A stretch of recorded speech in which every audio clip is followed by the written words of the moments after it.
let him know. Gotta let him know. Gotta let him know. Gotta let him know.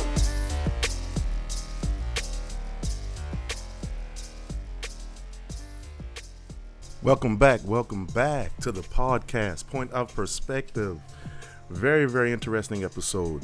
So, I don't know if you guys hadn't heard, or if you have or hadn't, but Joe Biden has picked his presidential VP, and it is Kamala Harris, which there's been a lot of speculation that was going to be the VP pick. They was saying that for a while now, from what I can remember, just reading, different reports on possible candidates and everything, I don't know if you guys know much about her. I'm going to read some stuff to you from the New York Times. So this is coming straight from the New York Times. And Ms. Harris, 55, is the first black woman and the first person of Indian descent nominated by a major party, only the fourth woman in history to be chosen. Okay, the fourth woman in history to be chosen for their presidential tickets. She brings to the race a far vigorous campaign style than Joe Biden's, including a gift for capturing moments of raw political electricity on the debate stage and elsewhere, and personal identity and family story that many may find inspiring. Wow. So, just reading that, you get all excited, right? I must admit, I do not know a ton about her as far as, everything she stands on. I've read some things in the past about what she's done in California, some good things and some bad things. Maybe we'll save that for another episode. I really want to focus solely on the fact that Joe finally made a decision, who it was and what it may mean, and what it could or would represent for America. So let's dig into this some more.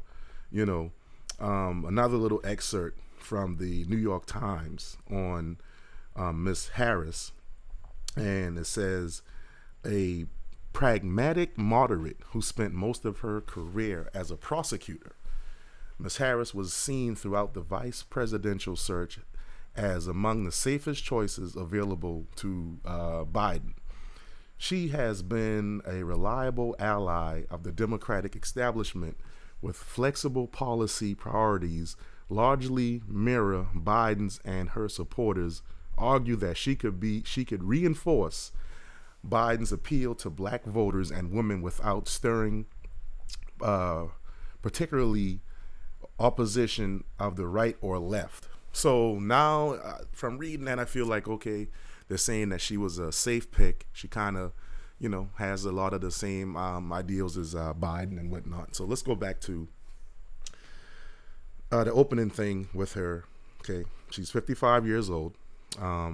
Nice age gap between her and Biden, in case he can't finish his term if he is elected president.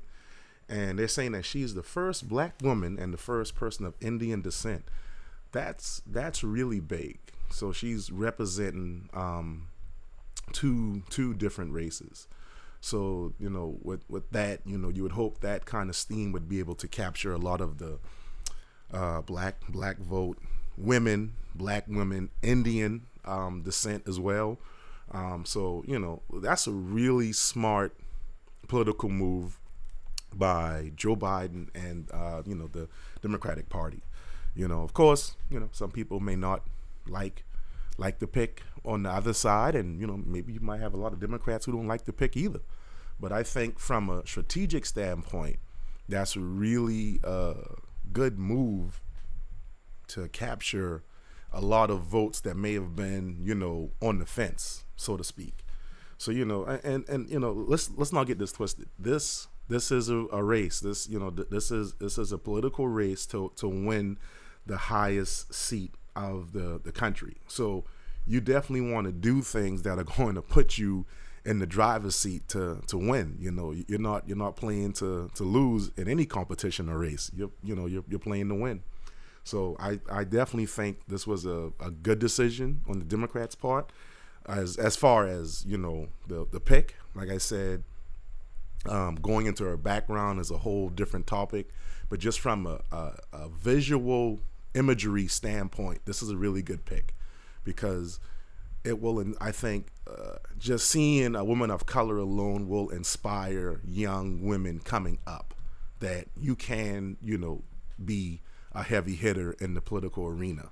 It's very possible. I mean, Hillary, had a small run, and and I think it was inspiring to a lot of women. I know a lot of people don't agree with some of her policies, but that's another story for another time. It's all about the imagery and the visuals for some people, because that's sometimes people who don't have a strong voice in things. That's all they need is to see somebody like them to give them that leg up, give them that confidence, give them that boost. So for that alone, I think it's a good thing. So let's check out another part of this story in the New York Times. While she endorsed a number of left-wing policy proposals during her presidential bid, Ms. Harris also showed distinctly Biden-like impatience with what she characterized as grand but impractical governing designs of some in her party. Wow. Okay. She definitely. I did watch a couple of debates with her. She's definitely she can hold her own. With the best of them. So. Hey man, this is just keeps getting better as I'm reading more and more of this. Let's see what else we got here. For all the complexity of Mr. Biden's vice presidential search, there is a certain ordained quality to Ms. Harris' nomination. She has been regarded as a rising figure in Democratic policies since around the turn of the century, and is confident representative of the country's future. Ms. Harris sought to capture the sense of destiny in her own presidential campaign, announcing her candidacy on Martin Luther King Day in 2019, and paying frequent homage to Shirley Chisholm, the first black candidate to seek a majority party nomination. Once again, everything I just read is very strategic. Very strategic, placing yourself in certain places to make certain announcements, so forth and so on. Once again, it's a race and you play to win. I feel that this is going to be between the current president Donald Trump, and the Democratic nominee Joe Biden. This is going to be a race ran on a lot of what can you do to make America better. Trump ran on the platform of Make America Great Again. I'm not sure that was achieved completely, but when history is written, we'll see exactly how that unfolded. But what you do have here is Joe Biden has the opportunity to capitalize on what many would feel are some mistakes or some opportunities that Donald Trump missed. And, we will see if he'll do that when it comes time to do the debates and get more and more detailed about the policies that he wants to roll out. And now adding Ms. Harris to the ticket may be the boost that he needs. So what's going to be really interesting is to see Pence, Donald Trump's VP, and Harris have a debate. That is going to be interesting because no one's really heard from Pence in a while, but he is a very interesting character if you do your research on him. I won't go into everything about him, but he's a very interesting character. So you get a chance, do your research on Donald Trump's VP. But like I said, I think it's going to be a really good match in the debate between him and Harris. So I think it's going to be really interesting. So keep your eye open for that right there. Let's go a little deeper into the article. Ms. Harris was far from a shoo-in for the role of Biden's running mate, and some of Biden's advisors harbored persistent reservations about her because of her unsteady performance as a presidential candidate. And they finally staged ambush she mounted against Biden in the first debate of the primary season. Joe Biden, the former second lady, called Ms. Harris' debate stage remarks a punch to the gut at a fundraiser in March. Wow. I'm gonna have to go back and see if I can catch that debate on YouTube to refresh myself with everything that happened in it. But that's that raw electric energy in the debate. When you see a good debate, it's almost like watching some really good shadow boxing. If anybody is familiar with boxing, you trading blows, trying to get the upper hand. You are timing your opponent's striking ability so you can counter strike. So there's a lot going on there. I want people, to start paying attention to the presidential race, because now it is going to heat up. Now that Biden has announced who his running mate will be for the VP selection, Trump is going to be on fire on Twitter. We know Trump is Mr. Twitter. So, just keep your eye for that. Trump ain't going to lay down for this. This is definitely going to heat up. We know he was on 100 when he was running for president against Hillary. He said some things that I said there's no way the country will elect this guy for some of the remarks he's made about women. I also believe, if I'm not mistaken, he made a comment saying that he could kill somebody in broad daylight and he wouldn't go to jail. So he is reckless when it comes to being on the mic and being on the keypad. So this is definitely going to heat up with now that Biden has announced his running mate. Man, this is getting better by the minute. Another part in the article. Minutes after the announcement, Biden campaign released what they called a fact sheet. Biden, Harris, ready to lead.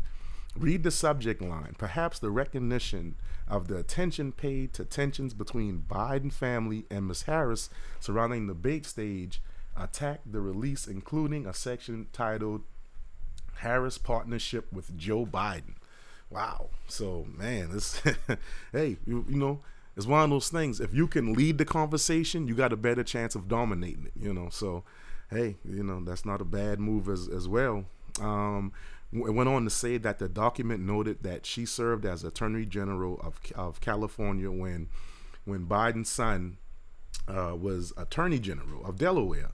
The two grew close while fighting to take on the banking industry. Read one bullet point through her friendship with Joe Biden's son.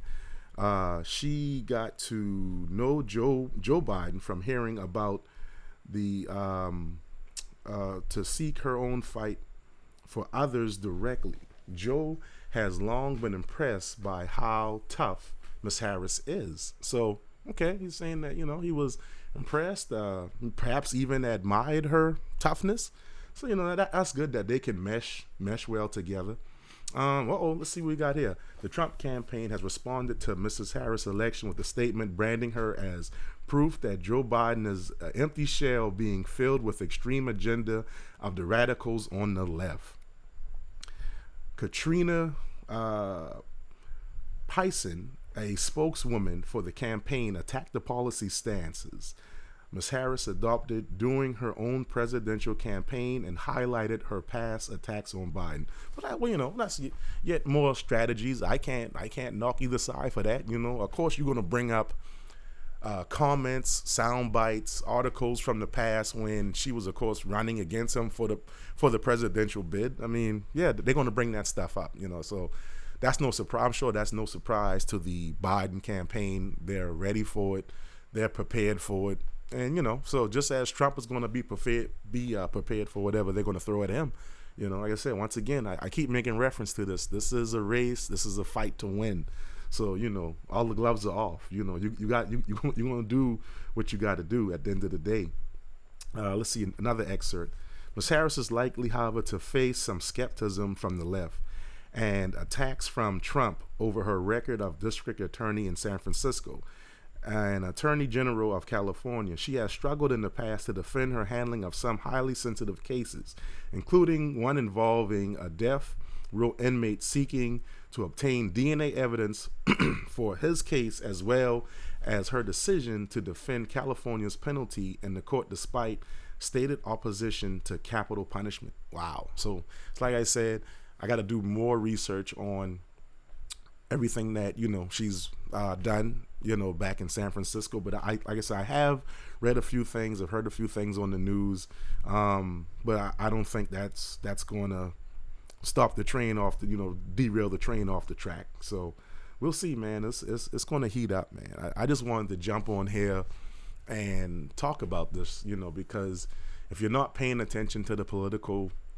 atmosphere, you really should. Not saying you should be watching it 24/7, but there's nothing wrong with updating yourself on some of the stuff a couple of times a week, and just seeing what's going on in your country, essentially. And it's never a bad time to learn something more, about what's going to happen and how it's going to affect you or affect your family, and so forth and so on. So with that being said, thank you for tuning in for this podcast. And once again, follow me on Point of Perspective, Instagram, Twitter, email perryperspective, the number 80@gmail, and hope to hear from you guys through one of those platforms. Any suggestions for upcoming topics and episodes, I would love to hear them. And thank you for tuning in. Take care of yourself. Gotta let him know. Gotta let him know. Gotta let him know. Gotta let him know.